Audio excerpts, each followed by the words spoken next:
Hey everybody, I'm Tommy, and you're on the lifeboat. Good morning.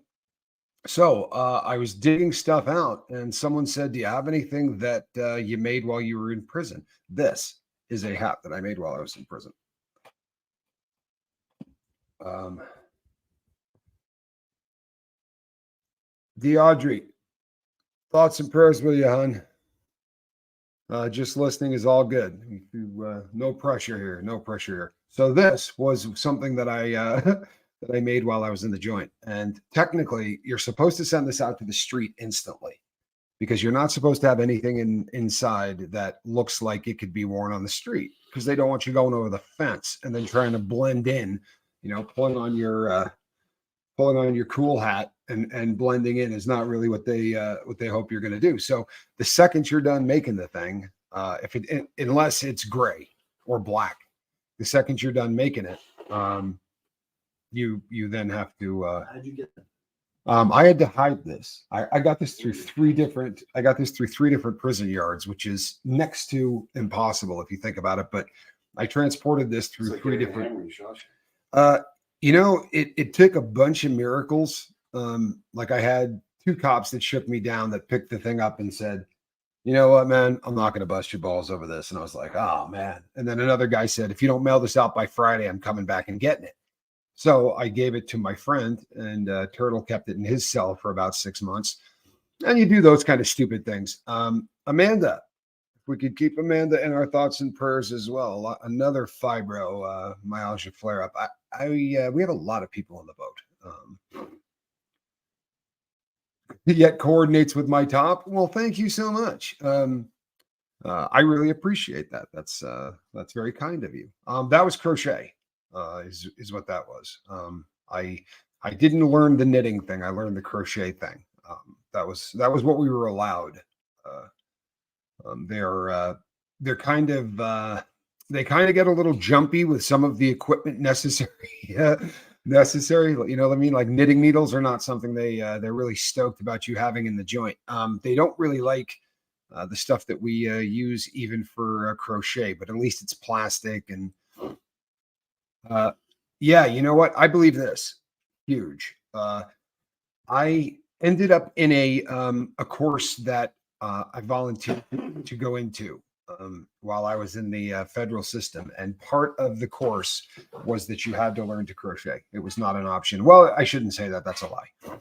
There were like three different things you could do for the part of the course that they called community service, and all of them sucked. So if I did crochet, I didn't have to leave the cell, right? I didn't have to like go out and actually do things, because in community they had us doing things like going to other people's units and cleaning, and that's usually considered not something that most convicts are all that fired up about doing, is going to clean somebody else's stuff. So the crochet was what I went with, and yeah, that hat made it through a lot of yards. Yeah, and then I tossed it on the day I was walking out the door, and actually wore it out. As it turned out, it was a pretty cold morning, and it was funny because I put it on, and the cop was like, "Hey, man, you're not supposed to have that." I was like, "Hey, man, I'm free." Pardon me, but where the pamper sits. Crochet is more difficult, I think, but very therapeutic. I have no point of reference because it's the only thing I've ever done. But it's I really I could get into some kind of a Zen thing, like where I quickly stopped having to think about anything. Thoughts and prayers for your pooch. I hope everything is I'm hoping it's routine, but if it's not, I'm hoping that everything works out for you. Okay, Lisa. Thoughts and prayers.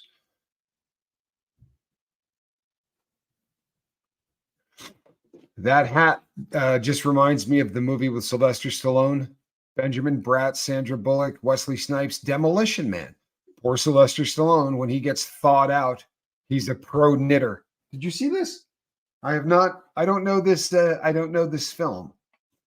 Someone make sure Tommy knows. What are we making sure that I know? Somebody make sure that Tommy knows. Hey, Jen, tell me what I need to know. Somebody else needs to tell me then, apparently. She's driving.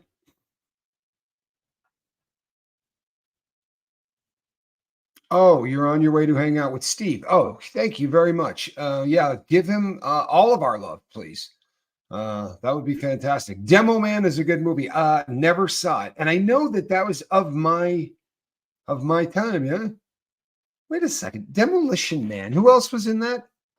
Bath and Nails. Fantastic. That's what we're hoping for, Lisa. Excellent. Then we'll catch you on the replay crew. Have a great morning and be safe. Oh, I did see this movie, but I don't remember that he was a knitter. That was in that, huh? But I remember that Taco Bell was the only restaurant, wasn't it? I don't think it was the it was upscale, but I think it was the only restaurant. I don't think there was anything else. Sandra Bullock was so cute in that movie. You know, remember when Sandra Bullock was just the cutest person on earth? I saw her jogging in Round Rock once. Wow. Did you hear that? Johnny said he saw her jogging. What? Going to work with a ponytail behind it and have a ball cap in the back. Do you know that if you inappropriate heifer, do you know that if you there are so many things online about the theory of what they were doing with those 3 shells? Lady Fiona Crispin apparently had Taco Bell for the first time the other day. That just seems, well, I guess they probably are not as prevalent in Australia as they would be in the. Did big hands make crocheting difficult? You would be really blown away at just how dexterous I am with really big hands. It's a thought that makes sense, but I repair watches. And I promise you, there is not much on Earth that requires more touch. And I'm not good at it, by the way. I am awful at repairing watches, but I can repair them. It just takes me a hell of a lot longer than it does people who are good at it, if that makes sense. Lifeboat on the break. I love it. We're glad you're here, Midnight Show. I think the actor playing the Taco Bell Chihuahua was Corey Feldman. Can we get any backup on this?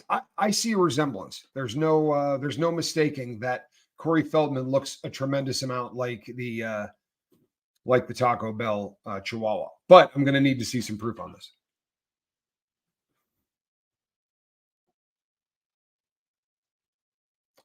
Never seen it, so I'm putting it on the list. I let Sandra once in a bar in DC. Oh, you met her once in a bar in DC. She went to high school in Arlington and was home visiting. Super sweet and petite. She just seems like a person that would be really sweet in real life. But Speed, remember that movie with Keanu Reeves?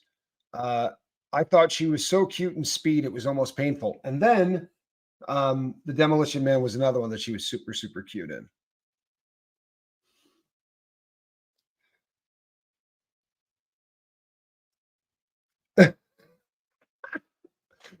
Jennifer Rice says Taco Bell is really cat food. Plus, the 3s and 6s make you that you think are bells on the front of all Taco Bells make me weary. I'll tell you something about Taco Bell.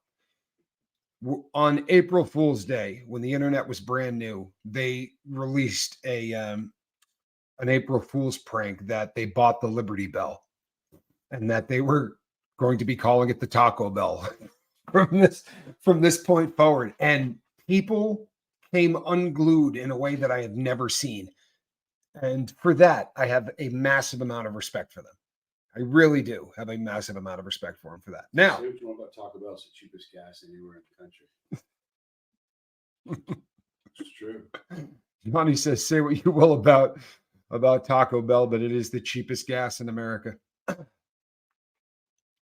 Hey there, I was on time and then I got a phone call. Yeah, sure. It's my birthday. Nice. Got a sober friend on his way to hang out together. How cool is that? Well, happy birthday. That is very, very cool. Too cool. And a sober birthday. That's awesome. Doesn't get a lot better than that. The Net was one of Sandra's best for sure. I don't think I saw The Net. And sadly, I can't double back. anymore on the film thing, unless they were shot in a long time ago. Or romantic comedies very often don't have any really heavy duty editing. I could still watch rom-coms. How bad is that? Yeah.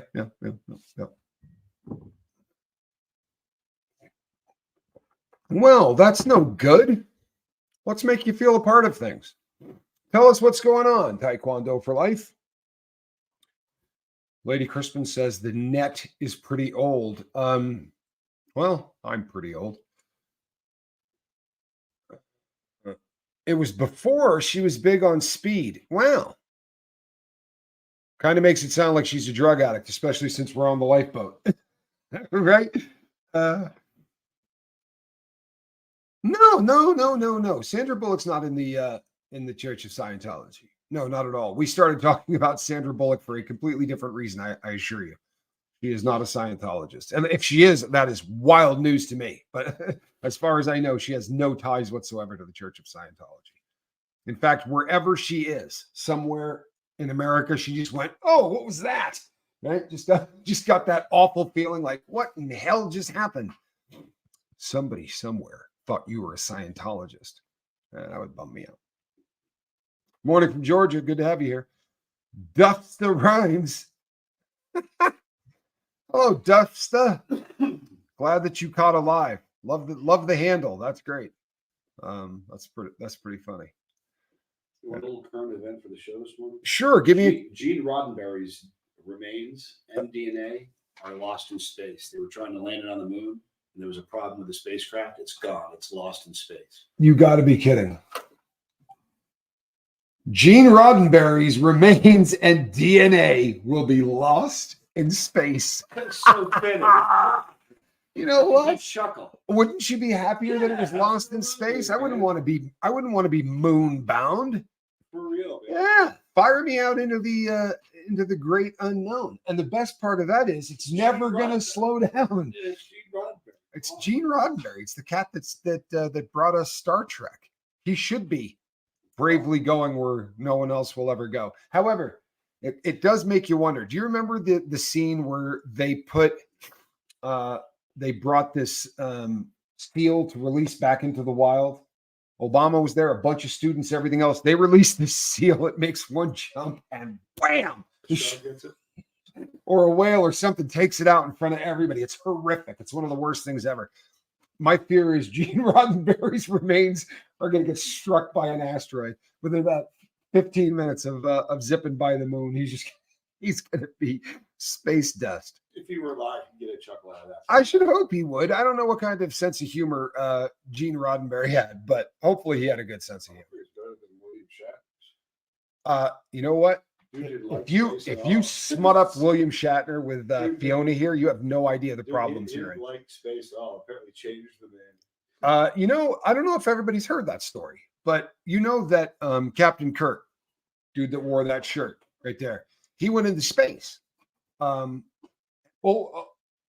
Slightly older in years. See, I was about to say something that could have got me in trouble. Long in the tooth. He was an octogenarian by the time they fired him into space. And when he came back, he didn't have that, oh, it was just so majestic kind of an experience that everybody seems to have. He came back with I didn't really dig that. Like that crushing nothingness out there kind of made me a little uncomfortable. Foreboding. Yeah. Sorry. Cosmic, I think we should probably be able to make this happen. Should we not? It's early. It's early. We got a lot of time. Let's try to figure out a way to get you fired off into space. I think that's legit. Lady Crispin said he said it was death. I've always viewed space as being really friggin' creepy. I don't know about you, but I struggle really hard with the space thing. Oh no, she's addicted to Star Trek, not just Mr. Shatner. Shortly, she'll tell you her daughter's name. Picture driving down the freeway going like 100 miles an hour. And if you were to put a ball out the window and drop it, right, the ball hits the ground, it bounces, we never see it again. If you're going 25,000 miles an hour in space and you roll down the window of your Chevy and you put the ball out there, it will just keep going with you forever. I'm sorry, just not smart enough to wrap my brain around that one, and I struggled to beat hell with it. I really do. I struggle with that. And the other thing is, would you ever see those guys go out on the spacewalks? No, I don't want to talk about it. Oh, no, we're talking about it. Yeah, Johnny doesn't like this subject. Would I rather be shot into space or go to the bottom of the ocean? I'll take How about TGI Fridays? I'll take a fresco. Is that the third option? Could I just do TGI Fridays? Maybe get the Jack Daniel steak. I have really no desire to get fired into space, and I've done a little bit of going under the water with a scuba tank on, and didn't really like it. I'm not much of a underwater guy. I don't like being anywhere where I think there might be something that can eat me. Right? Like being up here on the surface, I'm fairly confident that no one I know is just going to try to like snarf my head off or something. But when I'm in that big body of water, I am fairly confident that there's crap in there that would like to eat You're me. the food chain, dude. You're part of the food chain. See, Rick Spicer knows. Red shirt to hold up when someone makes you mad on the boat. Not a bad idea, right? The that should be able to turn into a red one. Hey, we're sending down Spock, McCoy, and Smith. Smith ain't coming back. There's a safe bet on that. Oh no, did you see this? Dixie wants to go to Mars. I can't wait to go to Mars. Hoping real estate and rent is cheaper up there, even though it is barren. I don't think it's going to be barren for long. I really don't. I think they're going to turn that atmosphere back into something that we can work with. Did you see that Titanic stuff thing? What did I miss? Did I miss a Titanic thing? The expendable ensign. Oh, hey, Kenneth, that's great. That is so damn good. The expendable ensign. I think they'll work on it for 6 months. Someone will get there to look like the Keys. It'll look like the Florida Keys. Yeah. Yeah, they're gonna terraform it. It was an alien race from Voyager. Okay, yeah, I know what you're talking about. Voyager. I belong on or near the water, but not in it. I used to say I was a boat ornament. There you go, a boat ornament. I dig that. I like swimming. I just don't like spending a tremendous amount of time. Inappropriate hypocrite said little David Miscavige will be the first one to buy property. You know what? That's probably, he may have already bought property on Mars, right? He may never get there. The tree hugging Buddhist says, my name is on Mars. NASA did a thing. Very cool. How damn cool is that? Do you know you're the only person I know? Oh, the submarine that imploded. Yeah, that was a bummer.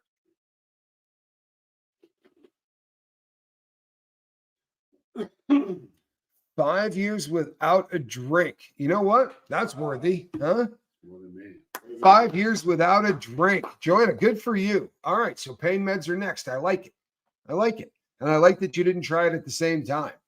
That really, that could be, I don't encourage poly drug abusers to try to get off of every substance at the same time. I just think that it's a tremendous amount of pressure, and it gives you permission to screw off everything you're quitting if you screw up on one. You know what I mean?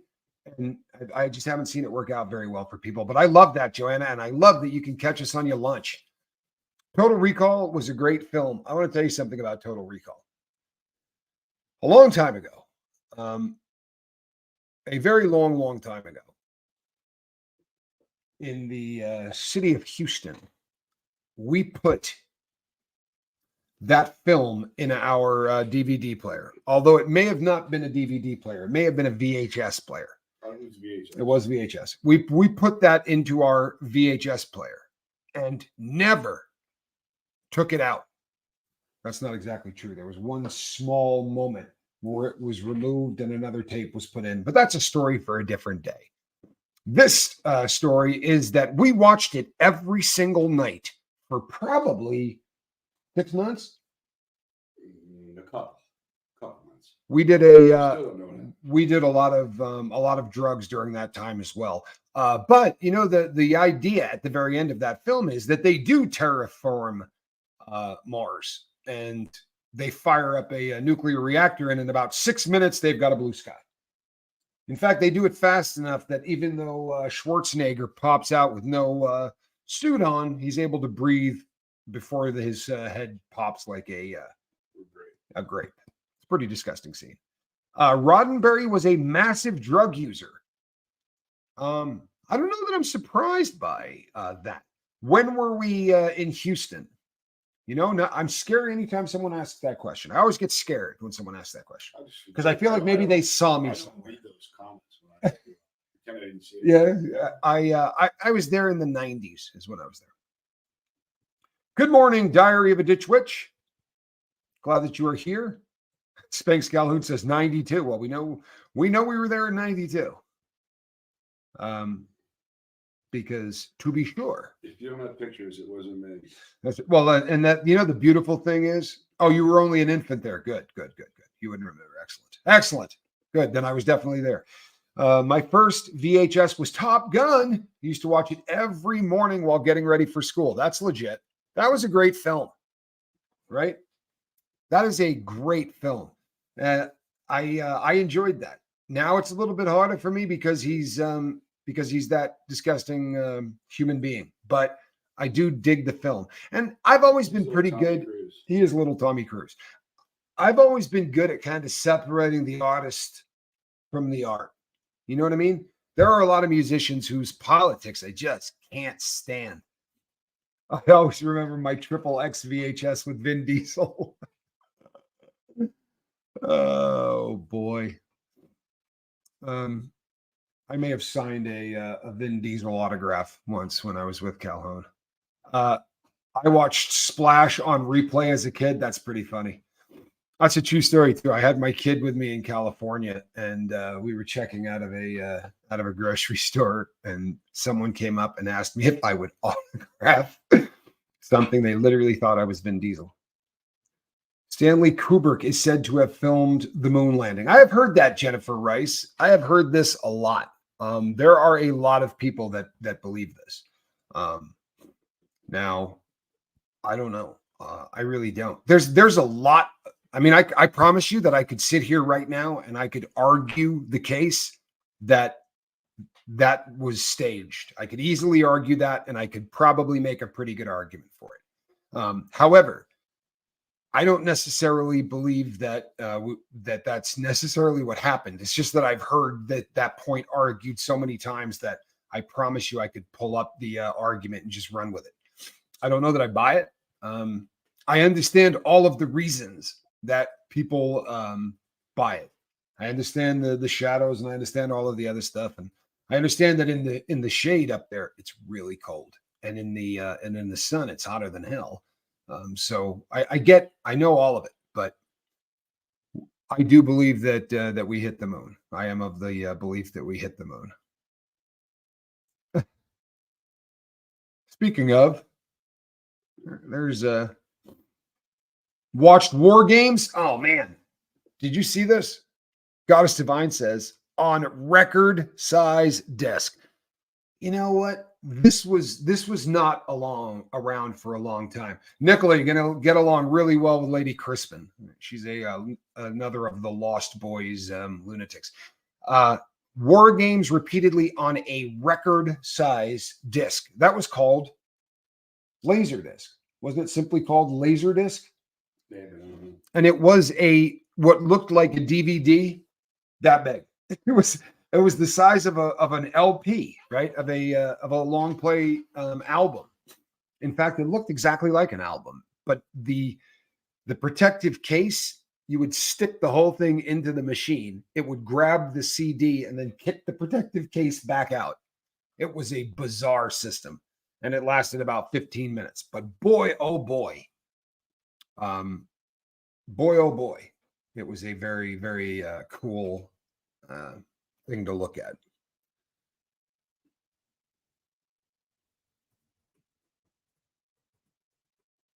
The dust coming off the Rover tires. Yeah. I mean, as I said, I promise you, I could sit here and argue both sides to be sure. I absolutely can. The best acting little Tommy Cruise has done to date. You know what I thought he was fairly decent in? Remember when he played Born on the 4th of July? Is that what it was called? I thought he was pretty good in that film. Oh, he'd be so much fun to slap. Oh, he'd be fun to slap. Oh. I'm telling you, when I met the dude, I was literally beside myself at how short he was. Like, I'm not being disrespectful or whatever, but you see him on screen, you know what I mean? And on screen, you're larger than life anyway. You know, whenever you meet somebody, oh, look at this. We have both Fionas. There you go. Fiona Galbraith, Lady Fiona Crispin. There you go. Now the introductions have been made. So when you see somebody on the silver screen, they're big, they're huge, they're bigger than life. They always seem smaller when you meet them in person. If they're Hulk Hogan, they seem smaller if you meet him in person. This cat's not Hulk Hogan. So when I met him, and I was going into someone's home, he was standing on a sill that was a good 4 inches above that. Right? So he was already standing on something, and I was like, damn, this dude's not very tall. And he had absolutely no sense of humor. I thought my opening line was funny as hell, and I didn't get a laugh out of him. He's doomed for eternity in hell. Would you giggle? No, well, you got that.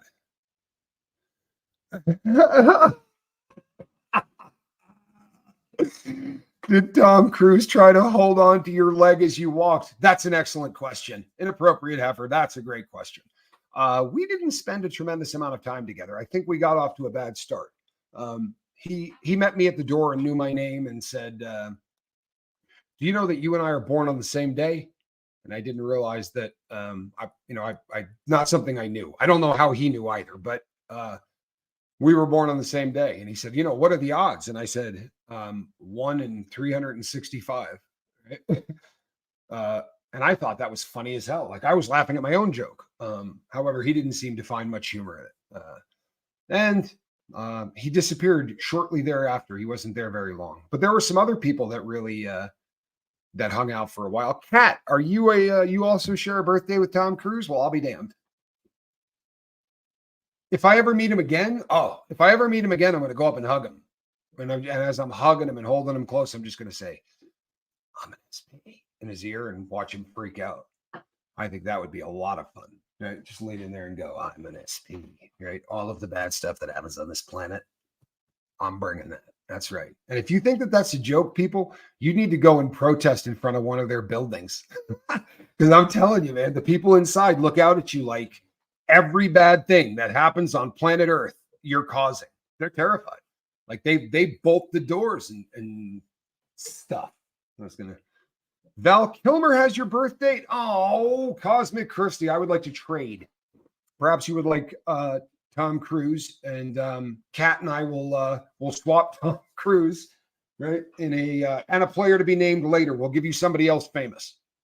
I promise. That was actually great when he got squirted on the red carpet. If you haven't seen that, Google it. Classy Carrie, good to see you. I don't know if I've ever seen you on a live. Pleasure to have you here. Aaron did Clearwater last night. I saw that. I absolutely saw that. Thought it was really pretty cool too. John Stewart is your birthday twin. Same year. Oh, we have two ladies on the lifeboat who met through the lifeboat that are from different parts of the planet. Lady Fiona Crispin is one of them. And the other is Chi-Chi, who long-standing crew member of the lifeboat, goes back to the very, very early days. And before that, with Chase the Heat Forever, just a big friend of the Scovilles. Captain Kangaroo and I are birthday friends. Oh man, Mountain Girl, I'm jealous of that. I did not get I missed the I did see Tampa Bay. I missed what's this other one called? Sesame Street. Like, that was the next generation. I didn't see any of that. But Captain Kangaroo was that was my jam. That's what I watched every single morning. I promise you, every single morning. Chantel says, my mom was born the same day and year and state as Joe Namath. I'll be damned. And you know what? That was a really cutting edge dude back in the day. You know that, right? For those that aren't old enough to remember, that guy did ads wearing women's stockings. That was some cutting edge stuff when he did it. I promise you. Yeah, Bunny Rabbit, Mr. Moose, the ping pong balls. Yeah, absolutely. Dennis from Boston. Good to see you, Dennis. Thank you, my friend. I appreciate you. Say that again, Johnny? Yeah, Mr. Green Jeans, the bunny rabbit that needed to wear glasses. Remember the bunny? Good question. And Janaski asks, how's Valentine? Alan Valentine is doing considerably better. I spoke with him. Well, I texted him. I texted with him yesterday, and we were sending some funny memes back and forth, which he doesn't do when he's not feeling well. So whenever I get some funny stuff from him, I know we're in good shape. He has booked his travel, by the way. He's coming here again.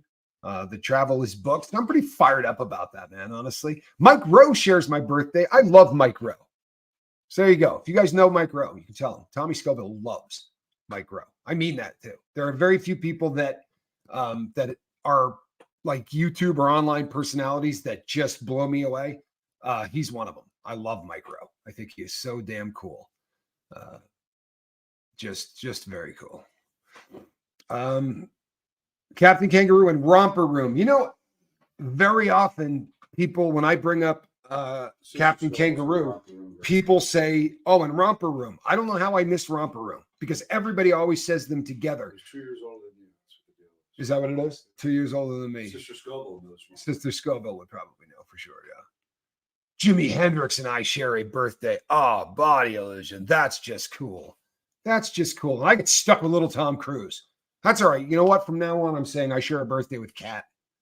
Think I'm kidding, Kat. That's what I'm rolling with. Electric Company. I did watch a little Electric Company. George Orwell and George Michael were born on the same day. Wow. Gwen Stefani, Lena Headley, and Nev Campbell share my birthday. Well, I'll tell you something. Me and Sylvester Stallone. That would be a hell of a date. I would take out all three of those. I like that as an idea. Yeah, George Orwell and George Michael. Odd. Romper Room sounds like a horror movie. Oh, it really does, doesn't it? But it's not. It was Polka Dot Door. I've never even heard of that one. It sounds like a porn movie. Are you sure that that was a kid show? The Polka Dot Door? I'm not sure I buy that.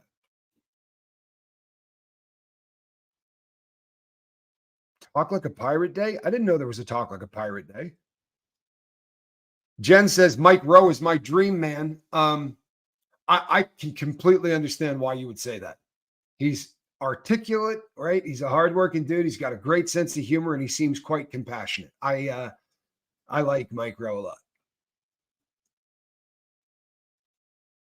Can we get the lady by Alan that owns the shirt here just to pay it forward? Can we get the lady by Alan that owns the shirt here? I have no idea what that means, but I'm willing to help. Never claimed Tom Cruise as a birthday twin to start. So now it's the good Tom. Yeah, there you go. You could tell him that that you share a birthday with me. It is embarrassing to share a birthday with Tom Cruise. It was actually very strange too to have him say to me, "Hey, you and I share a birthday," because I was there with a bunch of public speakers, but I didn't remember telling any of them my birthday. You know, but then again, right? It's the cult of Scientology. I'm sure they got a couple of strings they can yank on. I was on Captain Kangaroo when I was a little kid, but can't remember why. Zelda, I don't remember a lot from when I was, I shouldn't say that. The really young stuff I remember a lot of, but it's getting fuzzier.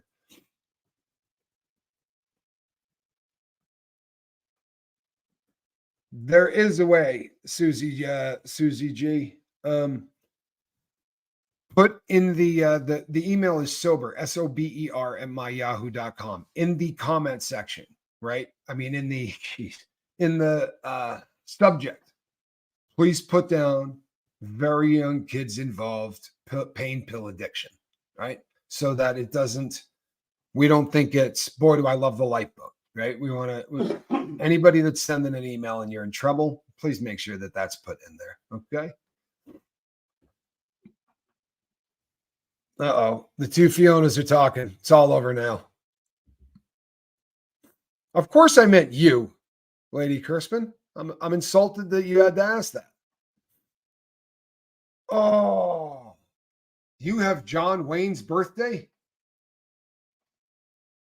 I'm calling him Marion Morrissey for the rest of the day just to bum you out.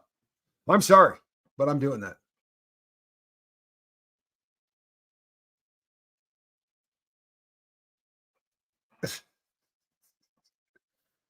Oh.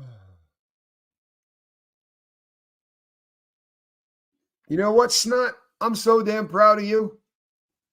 Came home last night to a literal shit show in my basement. Backed up sewer. I didn't immediately walk back upstairs and go to the liquor store, waiting for the plumber. Good for you.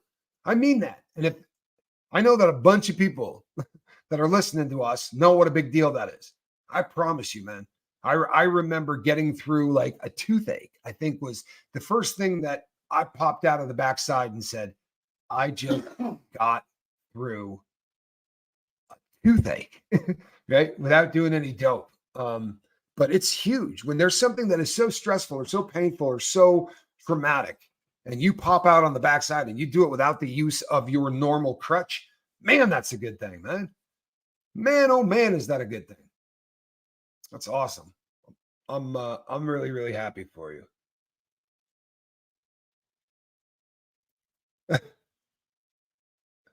You know what, Erica? Today was one of those days that that's right. The Shat shirt's behind me. If you were wondering, that is Shat shirt. There are days that I come here and literally just say, if I try to stick on a subject today, what I was going to do was relapse prevention. And I was drawing that out at about 4, and my cat began to meow rhythmically every 2 to 3 seconds and did so for the next 2 hours.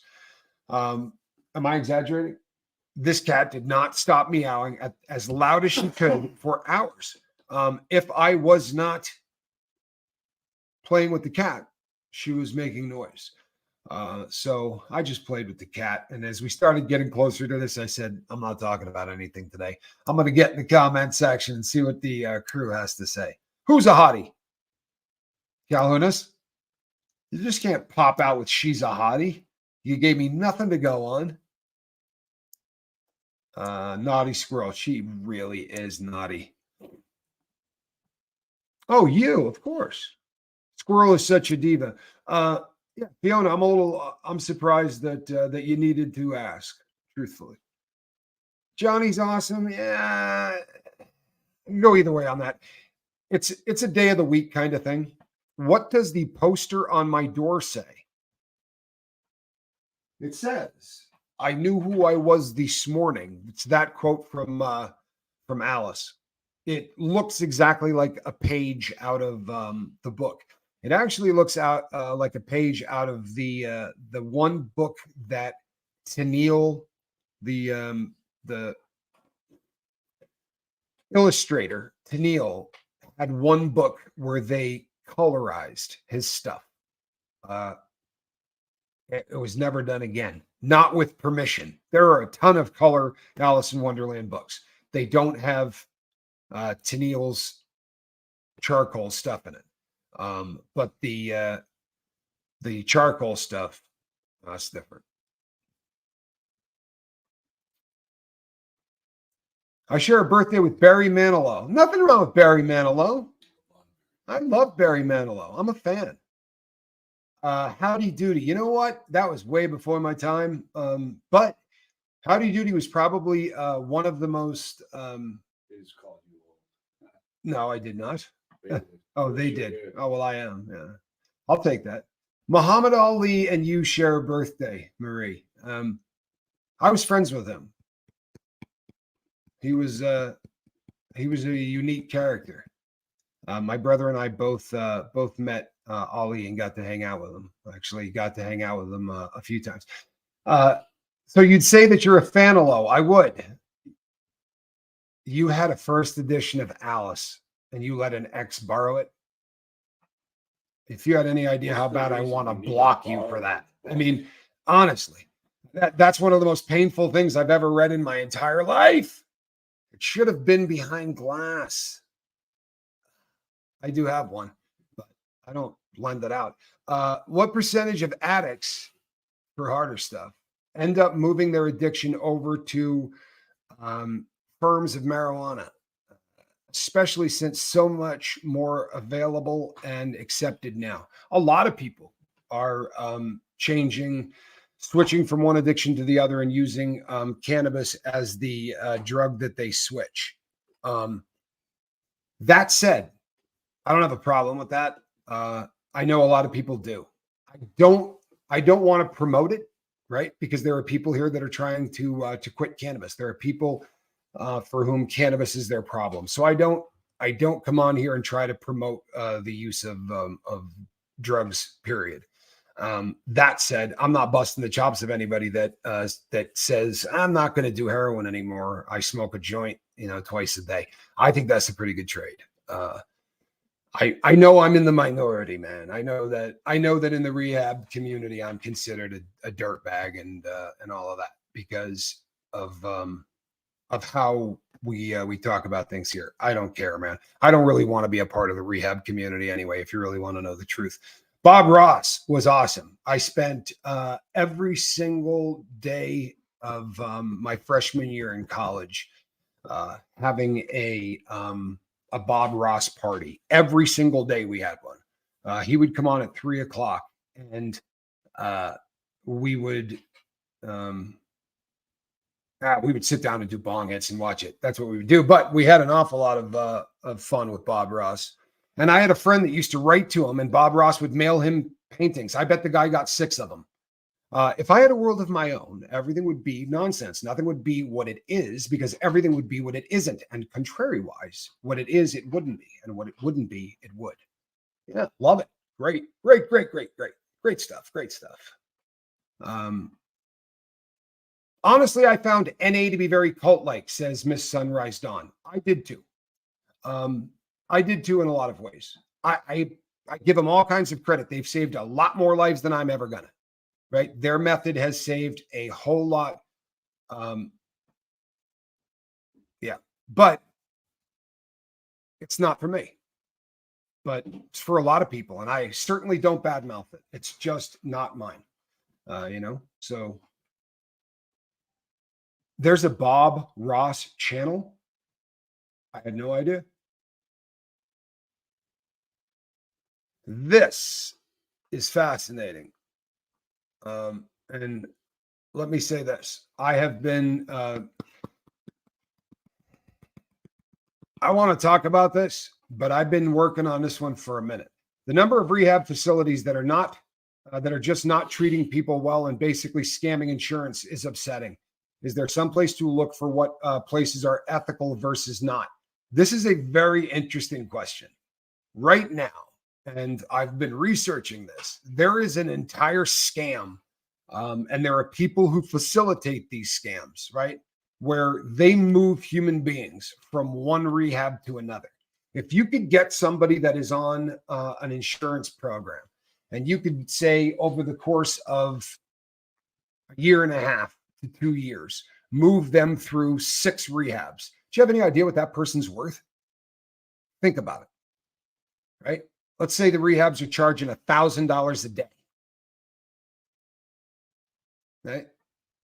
Well, we know it's going to be over 300 grand, right? There is a ton of money in this, and it is becoming a scam thing, to be sure.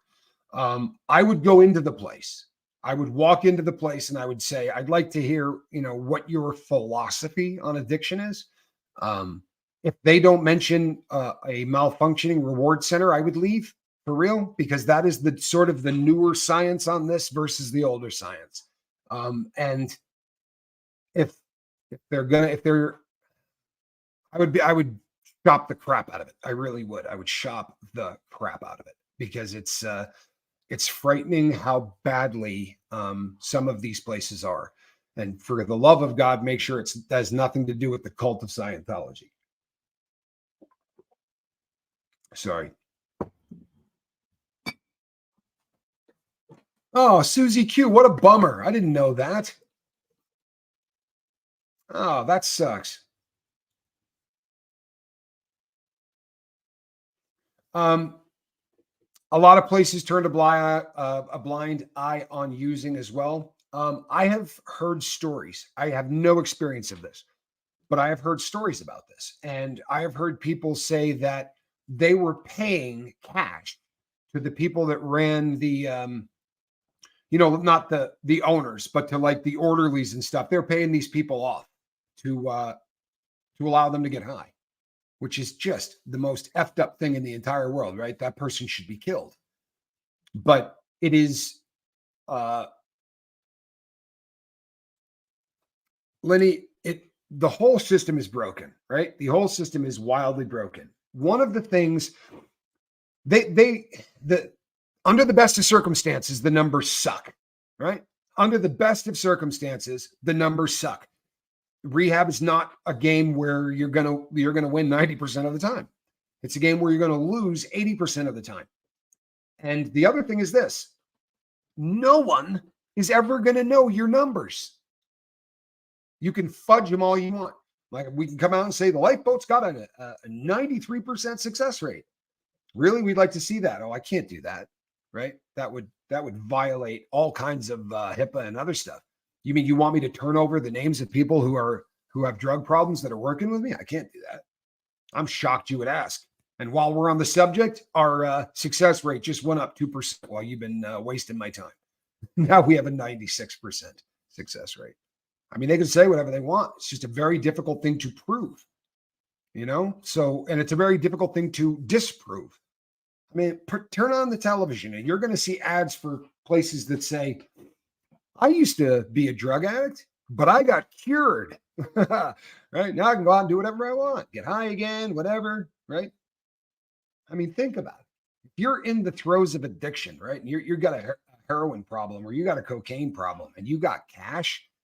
There's a dude showing you people with stones being placed on their back and massages being done and all of this crap. And the pitch is, don't trip. We'll let you get high again when you're done. Oh, man. I remember the first time I saw that, I was still using. I was like, this dude's a genius, right? This dude is a genius.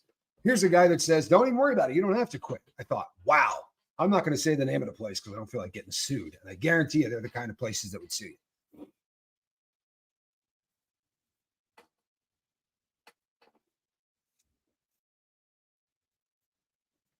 Snot face. Absolutely 100%. And I talk to people about this every single day. QuickMD is going to run you $99. The insurance will then pay for the script, right? The only thing you're going to have to come out of pocket for is to pay to pay QuickMD. It's $99 a month is what it comes to. And it is so much less hassle, right? I have full insurance paid for by the federal government, right? As a guy that got off of federal probation, I get a year of free, excellent healthcare. And I could go and see a doctor and go through all that, but I'm not dealing with that crap. QuickMD, I advertise for them for free for all intents and purposes. I spend a lot of time talking about QuickMD, right? We're not affiliated with them per se. We have sent a crap load of people to them, hundreds and hundreds of people to them. You can't. In all honesty, you can't. Now, what they do is this. There have been some studies, Valerie, over the years that have tracked people through a life. Because in all honesty, that's the question, right? When they close the box on you, were you using? Because that's kind of the only way that you can judge how effective something was, right? Or maybe they were still using, but they had their life in order, like these people in California that are going to cure you or whatever. They say that according to studies, 80% failure rate is about the standard across the board for everything. No matter how you try to get sober, 8 out of 10 people are going to fail. Tree Hugging Buddhist says the best 12 steps can claim is less than 30%. That's what I've read in every study I've ever read. 20 is usually what I have seen. But whether you call it 10, 20, or 40, I'm going to be in that number. right? Heroin addicts, they say, heroin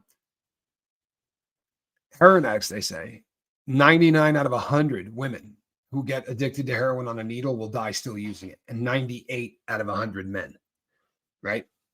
I'm one of them. I'm never using that crap again. I don't let, yeah, there you go. There's another one. I don't let those things, those things become motivators to me. I swear to God, they do. You know what I mean? Like all of the people that said, you're going to do a sobriety channel on YouTube. 4 people are going to show up for that thing. I said, if we can get 4 people, that would be great. Right? Me and 4 more. I'm cool with that. I didn't want to walk into an NA meeting, have some guy or girl give me the look like, I'm still on dope. You want to go to the parking lot and get high? May sound ridiculous, right? That is how I blew my 2 longest stretches of sobriety in my life. And once it was a person I knew, and the other time I did not know this person. I was getting into this person's car to get high with them, and I had never said a word to them. It was all done with eye contact. I am never going to a meeting like that ever again. It's not something that's going to happen to me, right? Do I think gender-specific AA programs are a good idea? Yeah. I think they're a freaking great idea. If you're a woman and you go to AA, good luck. Let me know how it works out for you. For real. If you've ever watched a woman walk into an AA meeting alone, it's awful. It is. Everyone I've ever been to. You know, the women there get descended upon, and it's depressing to watch. And I know a bunch of women on the boat who have said to me, I can't go to any of those meetings because I get hit on the second I walk in. Who wants to be hit on when you're trying to work on getting your you-know-what together?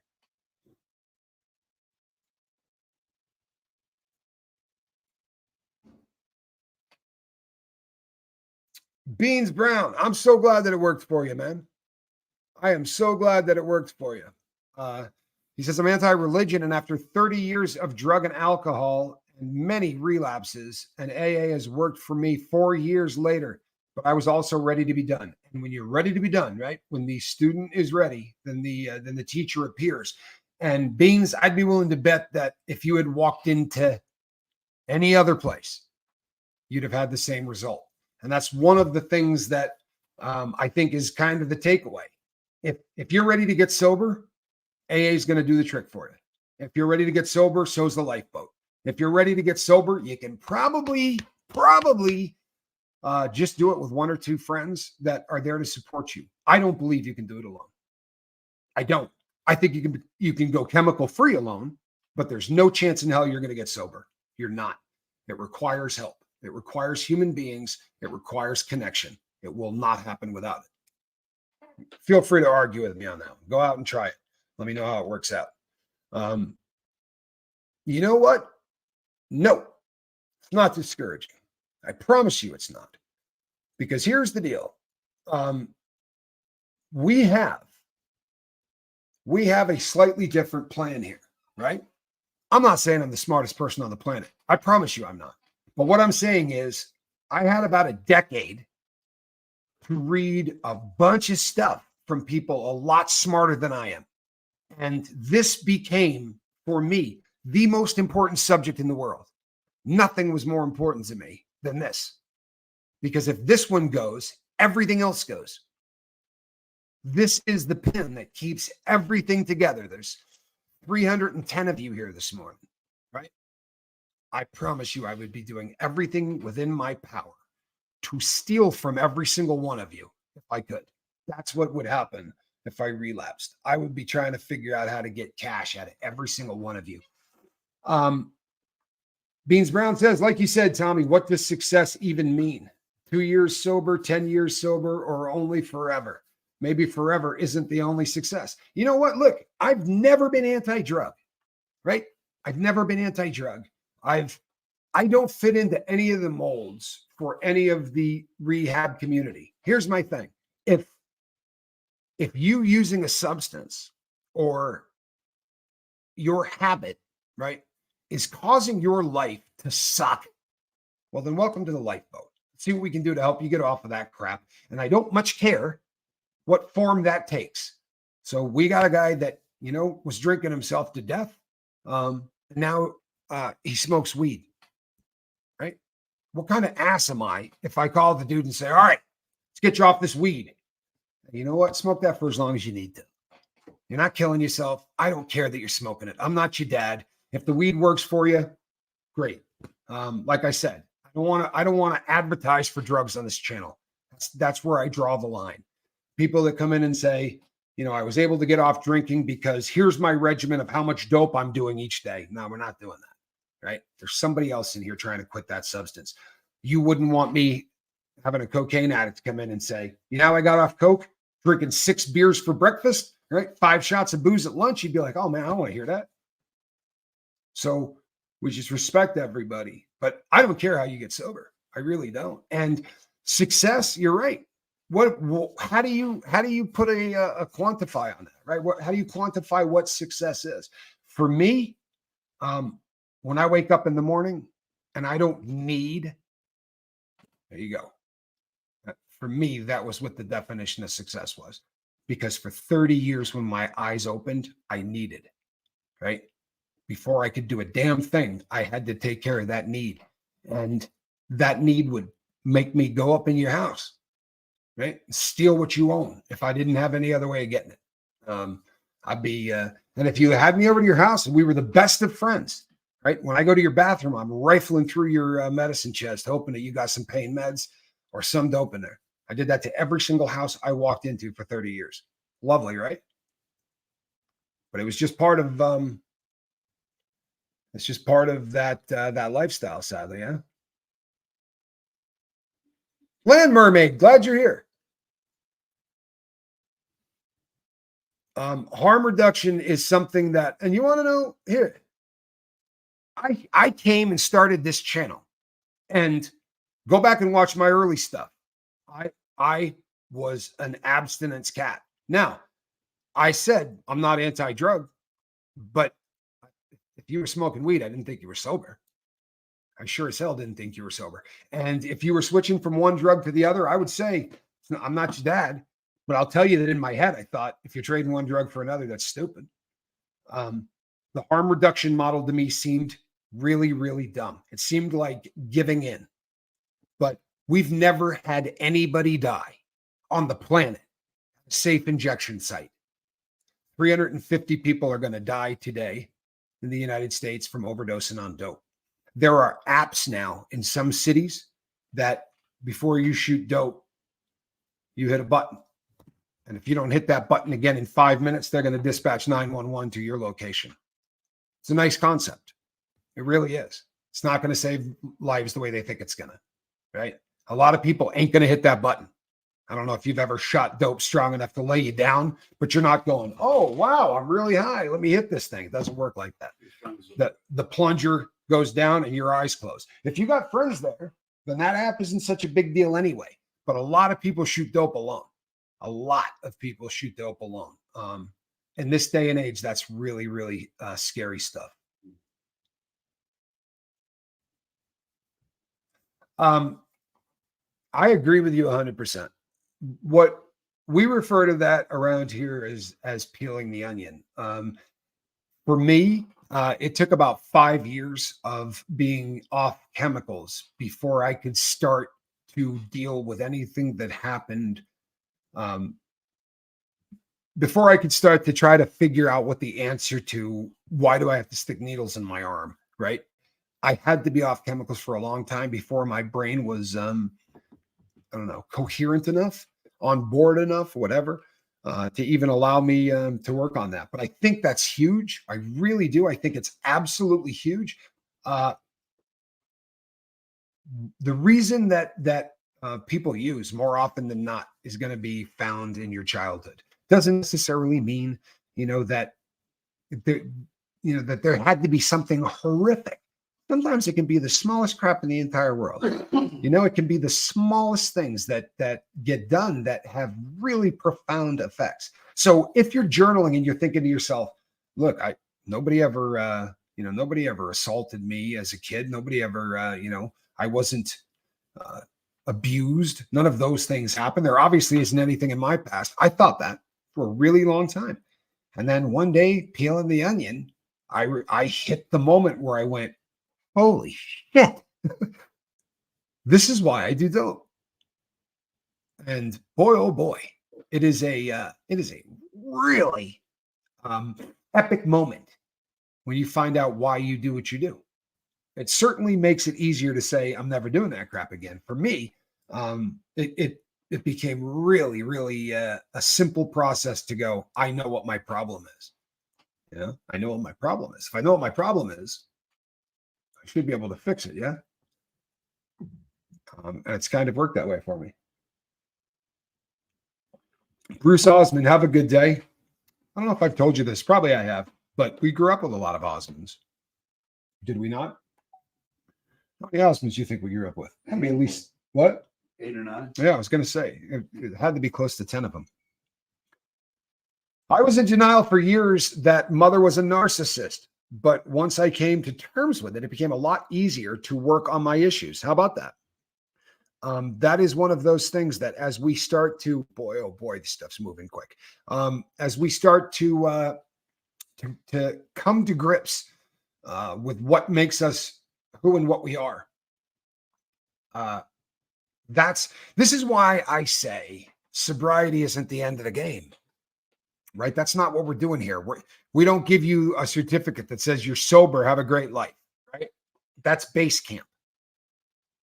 Sobriety is okay. Right? Now chemicals aren't effing my life up. Now I can find out who I am, what I want to do, what I believe. The important questions in life are things like, where am I? Where did I come from? Where am I going? Right? All of those things that have kept people guessing or wondering or, meditating for as long as we've been on this planet. That's the important stuff in life, right? Love, family, connection, all of this stuff. Try concentrating on that if you need to drink a fifth of bourbon a day just to not be sick. Try to concentrate on that if you're smoking crack. You think you got time to think about something philosophical if you're sticking needles in your arms? Because you don't. The reason that we try to keep this channel anti-religion, and I don't mean anti-religion, I mean no religion. You can say, hey, God saved my life. That's great. You can say, I'm praying for you. In fact, I ask for prayers and positive thoughts for people on the boat every day. Steve Molesky needs our prayers right now. And I ask for that.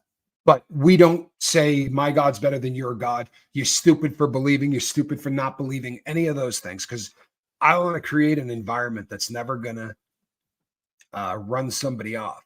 Because I am of the firm belief, right, that when I can get me chemical free, that all of those highfalutin, esoteric kind of questions become the most important things in the world.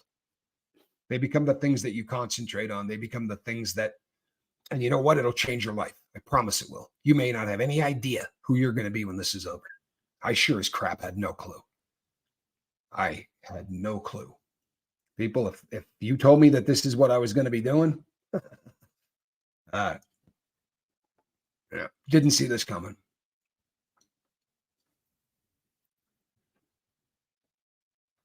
Well, be safe, Fiona. And if we could get some prayers for Lady Crispin's daughter, has the C+ math. And if you're wondering why I say it that way, because believe it or not, if you say it right, they end up really messing things up. They bury it. You know what? I dig this, right? I dig this. I absolutely dig this. Now, I got no desire to force what I believe on anybody else, right? No desire to do that. I talk about my faith on another channel. I do that. I missed the last couple of Sundays because I've had some pretty rugged health trouble, but I'm open. I'm proud as hell of my beliefs. I don't do them here because I don't have any intention of offending anybody that doesn't believe. This is what happened to me as I got drugs out of my life, right? It may not be what happens to you when you get drugs or alcohol out of your life. And I don't want you to follow my damn plan. I want you to be the best Penny, the best Zen one, the best Susie Q, right? The best Cat, the best Rolling Stone. Get the picture? Best Quiet Girl, best 67 Steve. it certainly is not about following anybody else's game plan. Just the roadmap to get out of the forest so that you can get to base camp. At which point you're on your own, right? That's when it gets fun. Take your middle name and your street name, and that's your porn name. No, no, no, no. You take the name of your first pet and then the name of the street that you lived on, right? So we'll use my ex just for laughs. Her first pet's name was Stormy, right? And the road that she grew up on, she lived on Sheridan Avenue. So her porn name would be Stormy Sheridan. Does that sound like a porn star to you? I'm telling you, it never fails. So what do you think? Frank was my first cat. Frank Hill. Does that sound like a porn star? No? Dirk Diggler. But yeah, you're supposed to take your pet's name and then the Kitty Petroleum. Oh, well, that doesn't sound right. 16 days of no cigarettes? That's huge. And that is a tough drug, man. Nicotine is rugged. Good for you. That's amazing. Well played. 16 days. Did you catch that? Spunky Pheasant? That sounds like a porn star. This is for you, Debbie. Congratulations. Keep doing this, man. At 16 days, you realize you have this beat? No exaggeration at all. At 16 days, it's over. You already won. I promise you've won. Just if you pick up another one, you'll be back where you were. But if you do not, you have won. Really, it only takes about 8 or 9 days. All of that should be, hey, you should be really going into smooth sailing. Good for you. That is fantastic. You are a non-smoker, Debbie, right? Not 16 days, no cigarettes. You are a non-smoker. That's awesome. Chestnut Raven, Snuffy Livian.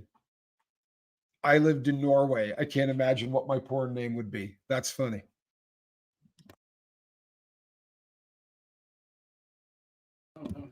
Oh, good. Puddles LaRue. You are making that up. You are making that up. There's no way that's what it really came out to. You know what? Drop the microphone. There will never be another one. That is just ridiculous. Debbie, congratulations. That's epic. It really is. That's epic. Snowball Landau, says Rexican Messler. That's pretty good too. But... Snowball Landau? I don't know what it is about the word Landau. Maybe it's from the movie Kingpin. Do you remember when he kept saying, "Oh, you could have had a Landau roof," as they were gambling? And Cadillacs used to have the Landau roof, kind of felt like fake leather that covered about half of the hood, right? You know what I'm saying? You know the Landau roof? Of course. It's heinous. But back in the day, I mean, that was big pimping, the Landau roof. Simpkin Langdale. There's something a little bit more college professor and not quite as porn starry about that.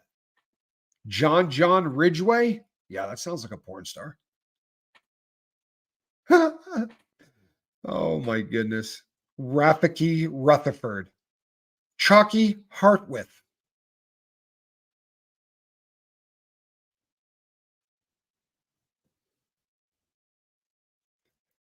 This is so funny. It really is. Mine would be Princess Cherry. Oh boy. Candy Sapphire. Bubbles Denim. Sammy Willow. Yeah, Martin Landau. Martin Landau was cool. Big pimpin'. Sugar Belial. Is that what this is? Sugar Belial. Bearwood. Taffy College. Hold on. Samantha Schneck or Schenk. Schneck. I can't even pronounce it. I'm dying. Yeah, me too. Hardest part of my recovery is forgiving. Okay, this is actually stuff here. Dennis, hardest part of my recovery is forgiving what my parents did and said. Totally destroyed my confidence to this day. You know what, Dennis? You're not alone. Anybody that you meet who has confidence issues has them because of their parents. I promise you. Now, as far as forgiveness goes, if you take the word forgive back to its original root, right? It comes from the verb to give away, right? It really does. Like the etymology of the word. So start thinking about it as giving this crap away. You don't have to think about it in terms of, I'm going to absolve you of every crime you've ever done. What if I'm assaulted sexually? What are the odds I'm going to forgive the person that did that to me? However, I still need to get that out of my life, right? So I can give that away. And in some cases, you can give that away to the prison system, right? The Department of Justice is going to take care of the person that did this for the next 35 years. So maybe I can not have to, I can get that out. It doesn't have to be I'm forgiving this person. It means I'm getting it out of my life. The forgiveness is for you, Dennis, right? I mean, the benefit of the forgiveness is for you. So maybe your parents are not as deserving of the forgiveness. Maybe they are. It's irrelevant. What's important, Dennis, is that you don't allow this to be an anchor that drags you down, right? What do they say? It's like drinking poison and thinking it's going to kill somebody else. It really is a vicious, vicious thing for people in recovery, right? If you've got somebody that you can't forgive, you've been on the lifeboat long enough, I had 2 people I couldn't forgive when I started this channel, and it was killing me. It was killing me. And I started to work on it, and it became a thing. I believe it was October, like two years ago. And I started working on it. And I don't think about these people anymore. I don't. They're out of my life. They're gone. There was forgiveness. Did I absolve them of the things that they did? No. One of them is never going to be absolved of what they did, because it didn't get done to me. It got done to my dad. And you know what? I'm not capable of absolving that person, but I'm not thinking about it anymore. I have given that away, right? It is no longer a part of my life. Throw in there the ex that stole, a grip of money from me as well while I was incarcerated. You know what? I can give that one away too. It's not doing me any good. Holding on to it's not going to do me any good. So, and I know it's hard, Dennis. I know that it's hard. It is a very, very difficult thing. But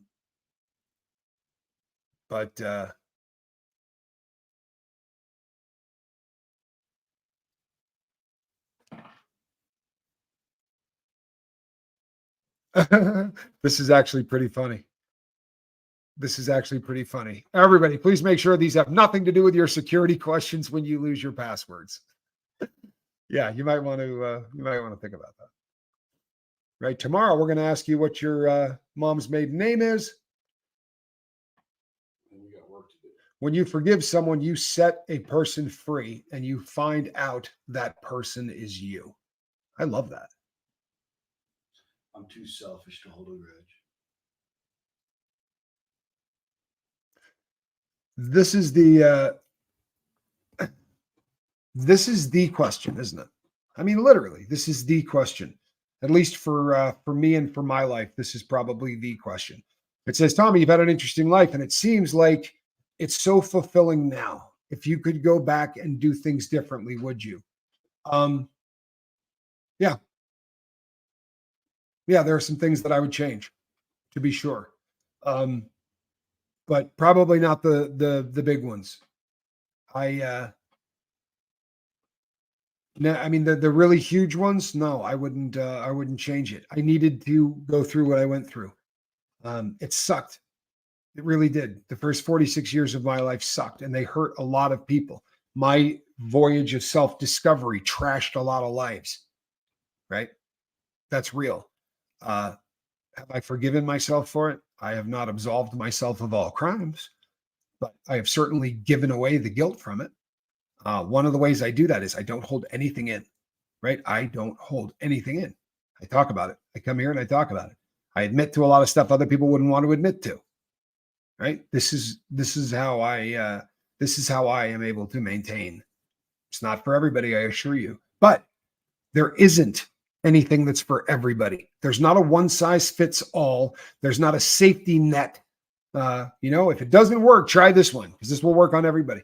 Every single way that you get sober is going to be unique to every person that does it. However, this is huge. 11 days in a row journaling, really getting into the swing and enjoying it, getting into the habit of noting. But at a later stage, we'll ask cues to draw out inner stuff. Ask questions. Well, absolutely.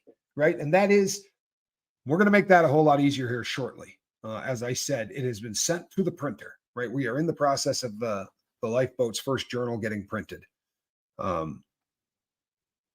So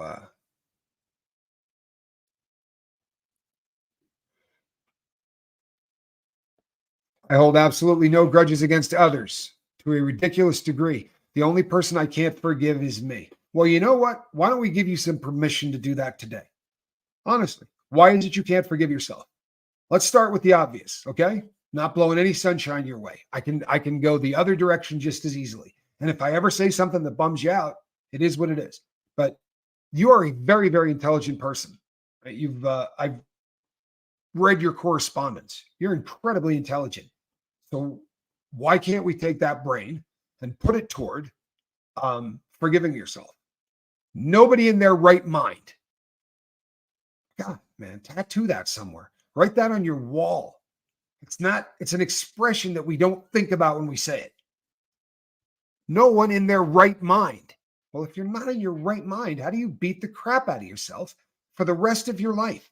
If we went that route, I'd be sitting here right now going, oh my God, just what I did to Calhoun. Forget everything else in life. I could just concentrate on what I did to my kid, and I could spend the rest of my life kicking the crap out of myself for that. Or I can come to grips with it. Doesn't change the fact that I did it. What changes is I've had exhausting conversations with my son about this. Not only in private, we've done it live. No, of course it will have prompts, Kat. It will absolutely have prompts. And the prompts were written by father and son. We put this thing together. But you understand that if you're what's the point of getting sober? What's the point? If you're going to lug all of that crap with you for the rest of your life, go ahead and get loaded. I promise.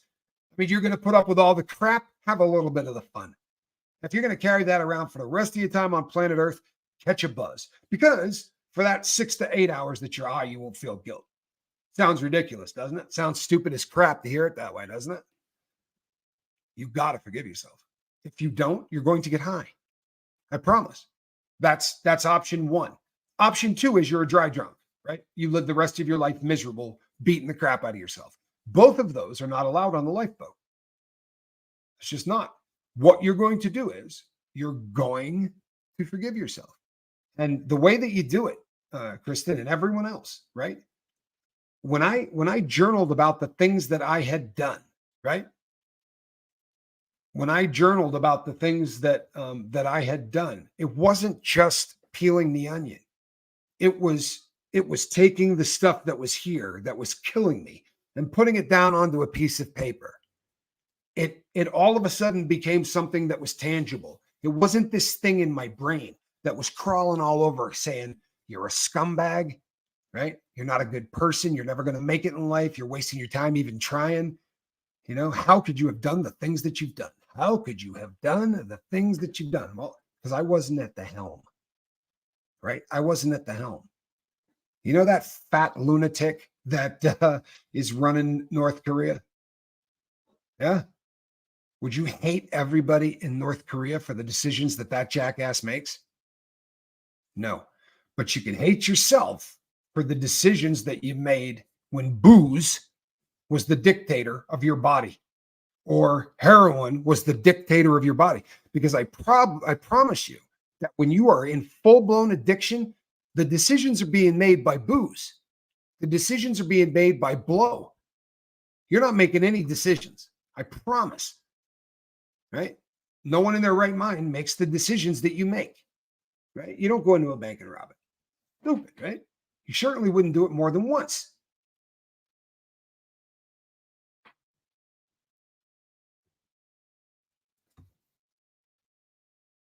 You know what? It's a forgiveness. It kind of sounded like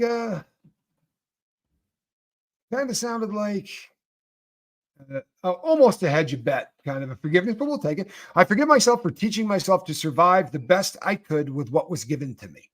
It's hard. It is. But you know what? You need to forgive yourself for the things that you did if there was a substance involved in the decision-making process. Dope does not allow you to make decisions for yourself correctly. So you're going to judge yourself for the rest of your life based on decisions that you could not make. It seems insane. It really does. It seems insane. But I do it. Everybody does it. I'm getting a lot better at it. I promise you I'm getting a lot better at it. And I think everybody needs to, right? If this, I will make a promise. This is going to damage the remainder of the time that you have on this planet. If you can't come to grips with forgiving yourself for the rest of the time that you're on the planet, it's going to hurt.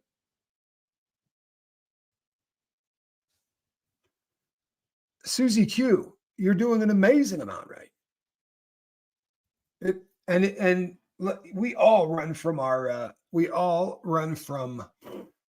own thoughts. It is human nature, right? The other option is frightening. The other option is to actually sit down and deal with our thoughts. Do you know one of the reasons that we struggle so hard with it? Because our thoughts don't organize themselves. They don't. There is never a time in your brain where your thoughts go like this. Oh, you know what?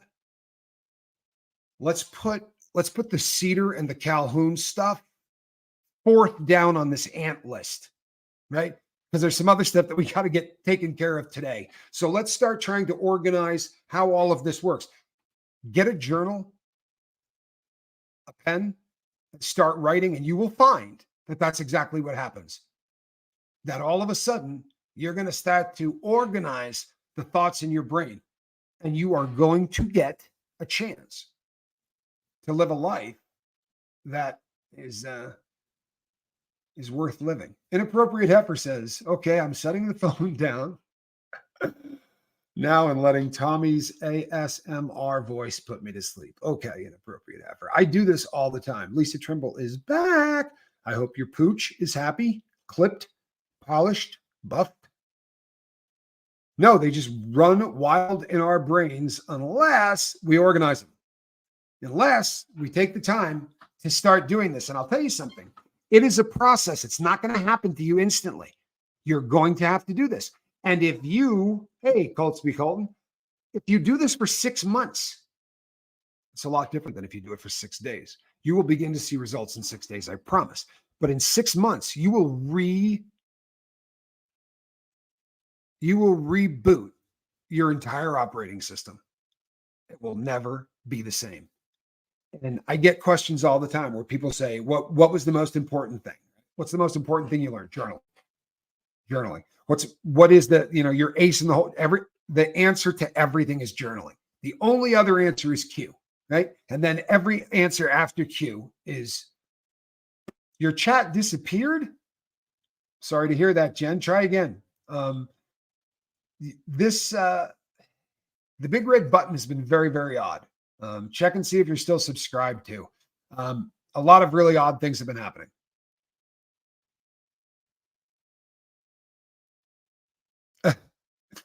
Well, what happened is Lisa Trimble was bringing her puppy back from the vet. She had a clipping this morning, but it had to get the toesies done. Doing something is better than doing nothing, so you may as well try. Yes, there's some truth to that. But more importantly, and this is just the ace in the hole. People, I'm a convicted felon, right? I'm not here to tell you I'm the smartest cat that ever lived. I'm not here to tell you that. But what I'm here to tell you is that every single person on earth who is the smartest person, right? All of the most successful people on the planet journal. There's not a one that doesn't, right? Drop the microphone, walk off. You think they do it because, they make so much money. What they want is to leave a history of what they did and all that. It's vanity, horse crap. They're doing it. The reason they're successful is because of the journaling. The journaling is not, a way to keep track of how great they've been. The reason these people are successful is at a very early age, they learned how to harness. the brain. I didn't until I was 46. That's tough. I wish I had learned when I was 12. I just got my mom to watch The Lifeboat. She goes, he's cute. Well, I'll take that. She's talking about my mommy's 78. Oh, well, hello, Mom. That's awesome. That's awesome. I'm glad that she's watching. That I told you guys the story of the girl that came up the other day and said, aren't you, I know who you are, to Scoville. I'm like, yeah, I'm Tommy. Yeah, my mom watches you every night. I went, yee, that's, I'm old. I love that too. I really do. I'm glad that your mom's here. And I love it when people say that, they watch with family or whatever. That's just cool. I know that we have many sets of either daughter and dad, or mother and son, or father and son. We have a bunch of parent-child combos of people who are both coming to the boat as a way to get sober. Worked with several in the last year, which I think is really cool. All right, people, that does bring us to this time of the show where we like to take a look at all of the super chats. I sit with my journal and just stare at the blank page. Can't get started, says Rogue Hedging. Okay, everybody. All right, everybody. If you cannot journal, if you're one of those people that cannot journal, okay, I'm going to give you a writing assignment and you can go journal, right? You don't have to think about anything. I'm going to tell you exactly what to go write, and then you just have to go write, right? These are prompts. Prompts are fantastic. Concept behind a prompt is simply, it is going to prompt you to start writing, yeah? To start writing. Rolling Stone gets it. Put that way, I really want to harness my brain, right? Don't we all? I've actually said that, Rick, so many times to people. Sit down and tell me why you don't think you can journal, or sit down and write and tell me why you don't think journaling is a good idea. I've done all of those. But what I would like to do instead is I'd like to start taking you guys back, because very often one of the things that makes journaling the easiest is if we take memories and we start bringing them forward, taking things from the past and bringing them to the forward. I journal two ways. That's one of the ways. The other is I kind of just talk about what's going on in my life. Then the other is I pull memories from my past, and they don't have to be when I was 3. Sometimes when I'm journaling, a memory will come up, or during the day. Have you ever been doing something and you go, all of a sudden you remember doing something from your life that is so inconsequential that you're like, why would I think about that? Like all of a sudden I was in a parking lot waiting for dope with Jack, but it was a parking lot that we only went to once. It was way out in the middle of nowhere, and we had to drive basically out of the city that we were normally in because they were getting paranoid or whatever. But nothing happened. It was an inconsequential day. But the other day I'm sitting there and I just started thinking about that parking lot and thinking about what I was looking at and all that, and just weird, right? I talked to a lot of addicts. They say the same thing happens to them all the time. Alan Ballantyne will say to me, he walks by a train station, or he walks by something that his memories have him immediately back. Well, I journal about those things instantly, because I don't believe that it just popped up there for no apparent reason, right? I don't believe for any. So we want to start going back, right? And we want to start peeling the onion. And my dog doesn't like paper. There you go. You'll write it on bread. Good call. Guaranteed your dog will eat it. So for today, what I would like you to do, I would like you to write down the first experience you can remember where moving up to the next level was terrifying. So for me, the one that really was scary was first to second grade. And the reason is I grew up in a podunk part of the planet, and we went to a one-room schoolhouse. So first grade was a little one-room building, just like you see in movies, right? The little steps that went up, it was a one-room schoolhouse. And that's where I went to school. The following year, I had to go to the elementary school, which was 2 through 6, and it was terrifying. The building was huge. When I looked at the kids, they all looked like convicts. I remember walking up the stairs to go into that building and thinking, I'm not getting out of here alive. For real. It scared the crap out of me. I want you to write the first time you remember going to the next level and being scared by it. One room schoolhouse sounds awesome. It was so awesome, we bought it. I'm not kidding. My mother ended up buying the school when I was about 13. And I was the last class to go through it. Then they had some problems with the building, so they just shut it down, and 2 through 6 became 1 through 6. But my mom bought the building, and we renovated it, and she turned it into a daycare. And but I walked into a time capsule. When they shut that stuff down, my desk was still there, right? You know, all of that stuff. First grade just stopped right then. And I walked back in 12 years later, and it was a trip. It really was. It was a trip. She's a pretty good woman, my mom. 4th to 5th grade was mine. I moved from the Midwest, South Carolina, and the culture shock, judgment, cliques were awful. Kat, you got a subject you could write about for 15 pages. And you know what? I wouldn't be at all surprised if there's a nugget or two in there that does absolutely have something to do with why you do the things you do. First day of kindergarten. There you go. I was not ever scared of kindergarten. I knew the teacher really well. My mother was my kindergarten teacher. What are my thoughts on gratitude journals? I journal on gratitude when I'm being an ass. Some people do it every single day. I do not. I have enough time to do what I do and not a lot to do anything else. So the only time I do it, it usually takes the place of the other journaling I'm doing. Now, gratitude journals can change a person's life, especially if you're one of those negative people that just doesn't seem to ever, you know, if you find yourself constantly bitching, then they're usually a pretty good idea. New York to South Carolina move. That'll do it. However, that needs to turn into that, right? Tell me about the fear, right? Write that down. Tell me about the fear. Tell me why. What were you afraid of? What did you see? What did you smell? The idea is we're trying to really go back through stuff.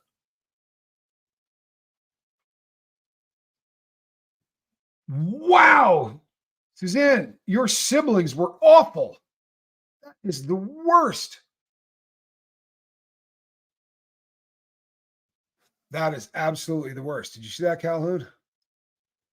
First day of kindergarten, her siblings told her the bus was taking to sell her because she was not wanted. Wow, that's mean.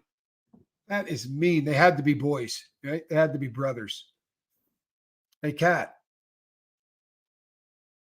Well, then it sounds to me like this is something you really need to journal on.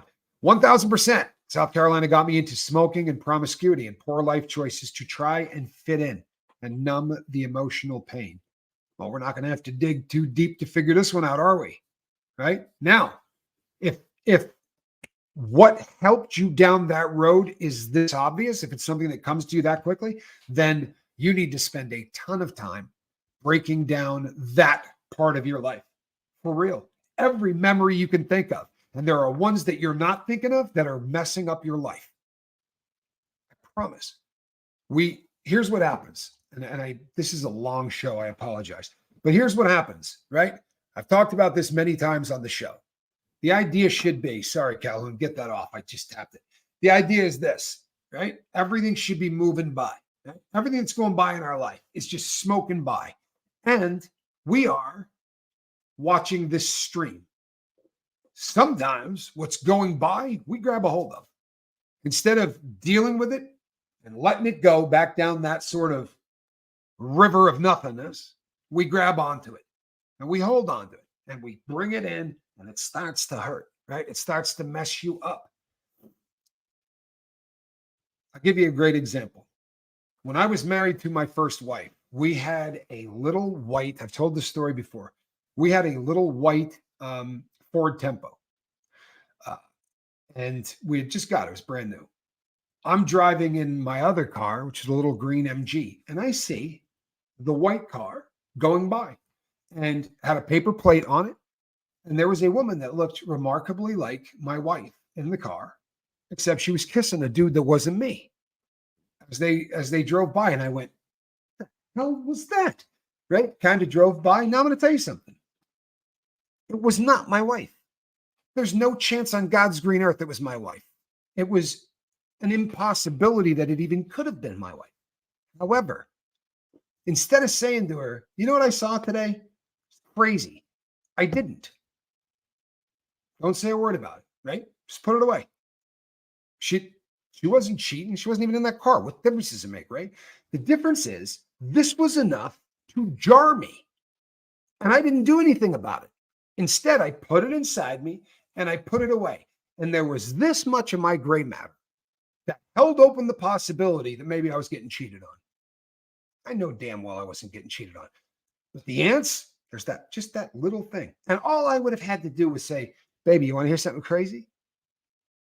I was driving today and I saw a car go by the other way, had paper plates on it, and it looked like you were kissing a dude.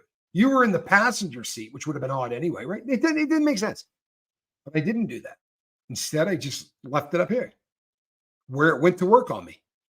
I promise you it did. Now, I get divorced, right? Who cares? This isn't even a part of my life. I get divorced. I move on, right? Now I'm closing in on 50 and I'm married to a different woman, right? Got a completely different life. Now I'm driving a Mercedes Benz and I'm driving down the street in my Mercedes and a white car comes in the opposite direction. It's a white Tempo. And there's not two people in it. There's just one person in it. But it's an early 90s white Tempo. My eyes saw that white Tempo right there. Where was I? I was right back in that green MG looking at the woman that I loved, thinking maybe she was cheating on me. Instantly. The emotions, everything that I went through. Here I am in a Mercedes 20 years later. Who cares? What's happening? What's happening is instead of letting this thing go by, I grabbed it. Right? I held on to that puppy with both arms and both legs. Didn't deal with it, just put it away.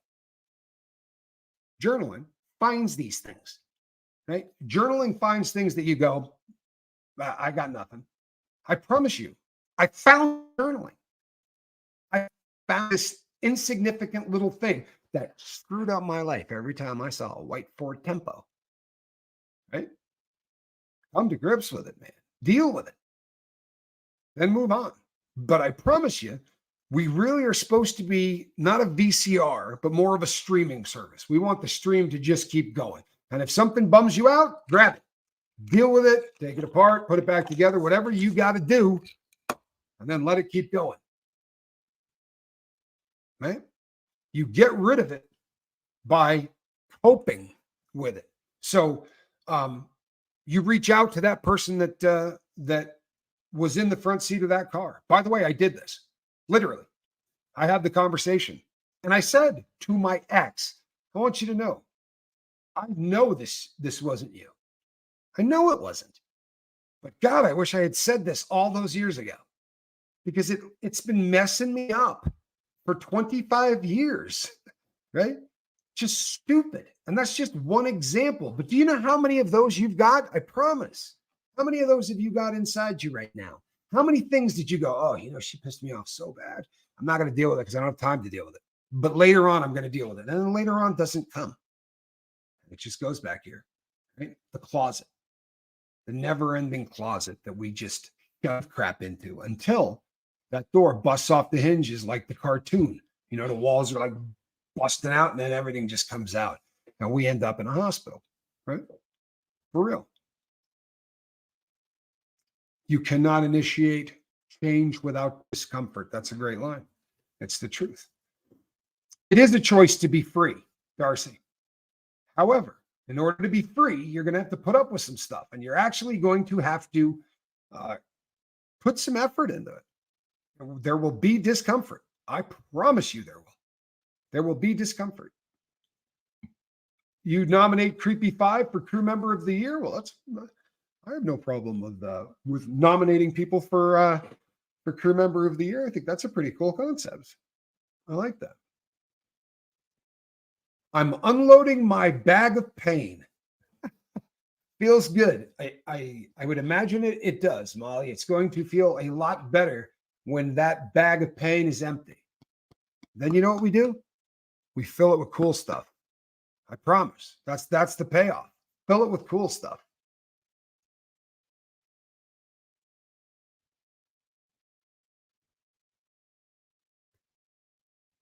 Rosemary, everything I say I stole from somebody else. I promise you. I rap it better. That's my superpower, right? If I listen to somebody say something, I can probably repackage it and say it in a way that makes sense better than they did. For real, that's my superpower. But I promise you, I'm not coming up with any of this stuff. Doesn't mean I didn't put the effort in. I read a hell of a lot of books. I am Captain Tommy Scoville. This right here is a cat in a basket. Calhounis. Let's pull up those super chats. Can we? I'm going to see if I can get Calhoun to do this, because when I touch things, bad stuff happens. Or do I need to do it, Calhoun? Oh, no, look at that. Yes, quick visit. She was taking the dog to the vet. We'll be on the replay crew today. Have a great day, Tommy and crew. Lisa, we're glad that that your dog is good. Really. We always this is a channel where we have a very big warm spot for animals.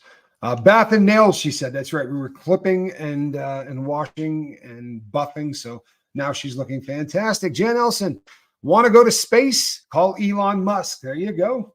I still can't get over Kanye West just busting out a rap in the first time he sits down with Elon Musk. I just wrote that on the spot. That was one of the most uncomfortable 30 seconds of film I've ever seen. Creepy, recently nominated for Crew Member of the Year. You saw it. You were here.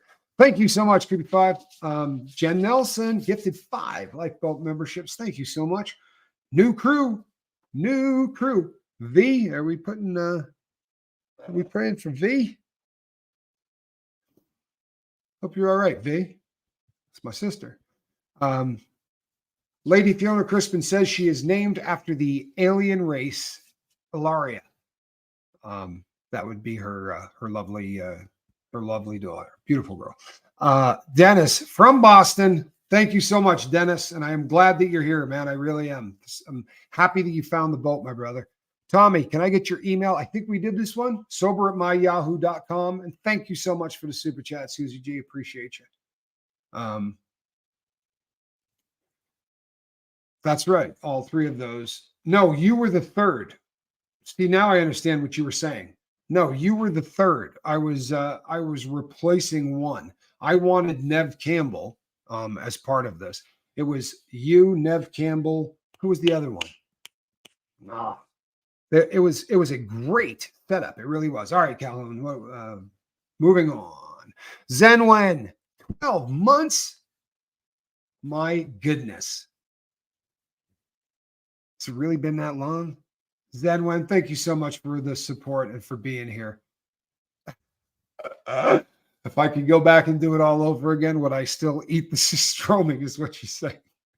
I would have eaten the stroming the first time. I don't know that I would have eaten it the second time. The second one was pretty rough. I'm so excited for the Lifeboat Journal. Do we have an ETA? Worst case scenario, 2 weeks. It will be before that, but we'll have it within a couple of weeks. Lisa Trimble, I'm back, and we're glad you're back, Lisa. Fantastic. Z-Dub, you may have hit your limit. You got to watch Z-Dub or she'll get out of control. Please hit the like button. It truly helps. It does. She's 100% right. Hitting the, and you know what else? This is going to shock you. Do you know what percentage of you get here because of notifications? 5%. 5% of the audience, right, on my videos show up from notifications. Man, hit the bell for notifications. You know we go live at 5 a.m. and 5 p.m. Pacific time, but we do stuff during the day. So hit the bell for notifications, people, and hit all, right? Don't make me get upset.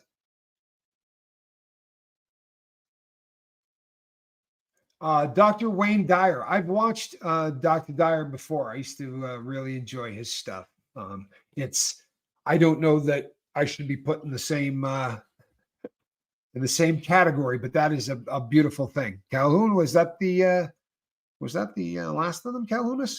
It was. Excellent. All right, people. I'm looking forward to everybody having the journal. It's also going to be very cool that everybody kind of just journaled on the same thing. So it's going to make for some interesting conversations. I really am excited about what and it doesn't just say, it doesn't say journal either. It's got a cool name, but, and it is the first sort of big project that I ever worked on with Spanx, and it was fun, was it not? You had a pretty good time with that. How are you feeling this morning, Calhoun? You want to make an appearance? Thumb up, thumb down. Here he is. Feeling good. I know. Yesterday you were probably a little chapped at me when I had you come on because you looked like you hadn't slept in 3 weeks. But this morning you looked bright-eyed and bushy-tailed, so we figured why not? Did you get a good night's sleep? Yeah, got some good sleep. Excellent. Yeah, man, it was a weird day yesterday. It was just like blizzarding all day long, so I just kind of stayed home and I got rest, but it was an exhausting day. How much snow did you get? I don't know. I guess I could find out. There's some inches on the ground, so probably got a bunch. And you're down. Oh yeah, so you got nuked up in the. Oh yeah, I'm downtown, so we got nuked. Yeah, if you got a couple of inches downtown, then up in the foothills or in the canyons, Little and Big Cottonwood Canyon must have gotten absolutely pounded, crushed, dumped. Molly Brown, I want to. This is for all parties involved. We are going to put together we're going to hit a bunch of cities in the U.S. and I'm going to go into town. We're going to get like a convention, like a room at a hotel, like the ones I used to speak into. And we're going to have gatherings so that all of us can get together and meet. We're not going to be able to come to every one of your cities, but what we're going to do is get to centrally located places in America so that you can all come and we can get a chance to meet one another and hang out. And what we will do is we will fire up and do the show from wherever we're at. But that is something that we are planning on doing. Please come to Boston. Boy, that was perfect, wasn't it, Susie Q? I love that song. Yeah. I would say that Texas is absolutely a place we're going to come, whether it's Houston or Dallas. We're going to figure out by looking at what the best, but we're going to be hitting the Northeast for sure. Australia, I can't get to. And you know what? See that's staying right there until Lady Crispin comes and takes it off the wall. Got a lot of other stuff of hers here too. So if you ever see that shirt come down, you know that she finally came over here and got it. Until then, we keep it on the wall. And look at this. In full-on loaf mode. You see that? She's loafing. Over there loafing? Yeah, she's wearing her loafers. She has got her loafers in full momentum. Lady Crispin, he wore that in the show. I think you should put it on. All right, people, that's the news. And I am out of here. Have a great day. Booyah, booyah.